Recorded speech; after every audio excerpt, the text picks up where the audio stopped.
Clearly you and Michael have this kind of natural chemistry. I know you've known each other for how long? 4 years, I think. Right, and then this show gets announced. How exciting is this? I mean, it's brand new. Don't make me cry, Ryan. It is such an amazing life moment because I don't think, I'm a dreamer, but I couldn't have dreamt this big. New shows don't come along a lot, especially with the foundation of an already established brand. That's the best of both worlds, and then they call you and say, do you want to do it? I'm like, I cried through a full lunch with our boss. And it got weird. But I think it keeps hitting me even now as I come on the stage or I hear our theme song or I see Michael. It's magical. Yeah, I thought I worked with the person that cried the most, Val. I think you might have her beat. See, I knew I liked Val. So you already have a tear coming out the corner of your... we haven't even started the show. We've been here, what, 28 seconds? Michael's not used to yet. I don't know if he knew how much I cried when he signed up for this. He saw me laughing because I was more pop news over here. The View hit some harder topics.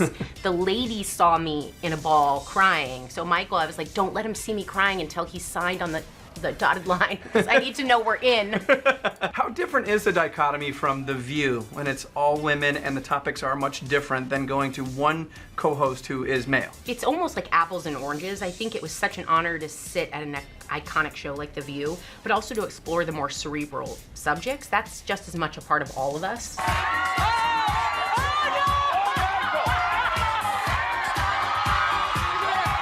Sitting next to Michael is kind of like so natural.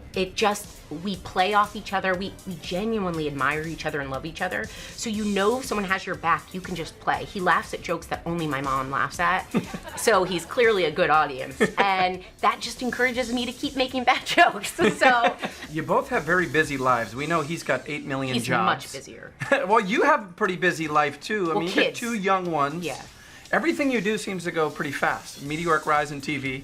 And kids, you knocked them out pretty fast. Mama's eggs were getting old, so when I found the man, I was like, I love you. If we know this is gonna happen, let's just dive in. We'll think about it later. I went online to meet my husband. Seriously? No joke. And he's a little younger than me, so I was like, I know this isn't your timeline, but sometimes life doesn't look like you thought it would, so get on board and let's just do this. Can you say the website? Yeah, OkCupid. OkCupid. I always joke I don't pay for love. I didn't want it to be a gym membership I wasted, so I signed up for the free site until I earned the paid site, and I met him. How quickly after?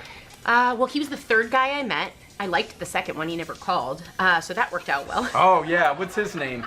He lives down the block from us in Brooklyn. No, he doesn't. I am not joking. We ran into him, and when we walked away, Max goes, I hope you made the right decision. He's good looking. I was like, I know, right? Oh, I think you made the right decision. decision. As I'm pregnant with a kid.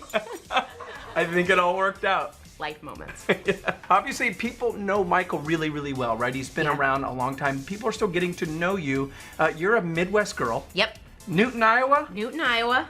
Tell us a little more about you. Have you spent much time in Chicago?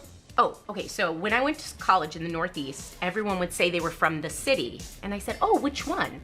And they meant the city. And I was like, okay, snobs. I grew up in the Midwest, and Chicago is the city. Right, crown jewel. I'm a Chicago pizza girl. That's where we went every Thanksgiving. We stayed on Wacker Drive, and we always went to a play and a nice dinner. So the only city, I didn't come to New York until I was in my 20s. The only city I'd ever been to was Chicago. Yeah. So I love it. That's brave of you to still say Chicago pizza in this town. Well, you know what? They are not going to change me. That is better pizza. Right? Go. I say that out loud all the time, and I'm like, don't shame me. That thin stuff you slap cheese on is not pizza. I'm more about the filling. Yep, I need girth in my pizza. That's it, some girth and pizza. We're excited to have you as our lead-in. You're our lead-in every day now. Oh my gosh, from that's Wendy C. pressure, because you guys are amazing. We won't let you down. You won't let us down? I won't let you down. I'm not worried. I think it's gonna be just fine. You wanna send Wendy City Live a quick message to our viewers? To the one and only city, Chicago, with the best pizza. We will give you the best lead-in ever, I promise. I love Chicago. Thank you. Oh, You're great.